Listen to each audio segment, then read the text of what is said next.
कादर मुतलिक खुदा बाप बेटे और रूह कुदस के नाम से आमीन। आप सबको मसीह यीशु में शालूम। आज की पहली तिलावत दूसरा शमूएल और उसके 15वें बाब में से ली गई है।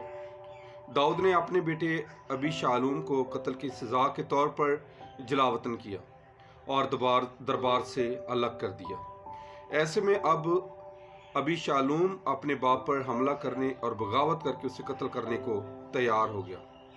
दाऊद ने उससे फरार होते हुए एक और शख्स शमी की लानतों का शिकार होता है, लेकिन उसकी अपने गुनाहगार होने का एहसास होता है। लिहाजा वो इसे अपने लिए पशेमानी और खुदा का रहम हासिल करने का वसीला जानकर कबूल करता है। शायद कि खुदावंद ने ऐसा कहा हो और वो मेरी जिल्लत पर नज़र करे और लानत के बायस मुझे नेकी की जज़ा दे।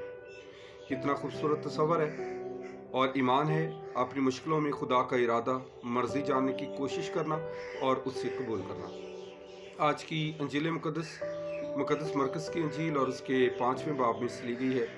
आज की अंजील मुकद्दस में यीशु मसीह का जरासियों के मुल्क और इलाके में नापाक रूह गिरफ्तार शख्स से वास्ता पड़ता है, जो कब्रों में रहता है और जंजीरों से बंधा रहता है। यीशु मसीह उस शख्स को शिफा देते हैं, उसमें मौजूद बदरूहों को सूरों में भेज देते हैं और सूर झील में गिरकर मर जाते हैं। ऐसे में लोग यीशु मसीह को अपनी सरहदों से बाहर निकाल देते हैं। क्या हमें भी भलाई के नतीजे में रद्द होने का तजर्बा या एहसास होता है? शिफा पाने वाला शख्स यीशु मसीह के साथ रहना चाहता है, लेकिन यीशु कहता है कि जा घर वालों को बता कि खुदावंद ने तुझ पर कैसे रहम किया है। यीशु के साथ रहने का मतलब यीशु से फजल और शिफा पाना, नीज़ खुदा के कामों का चर्चा करना है। यही शुक्रगुजारी है।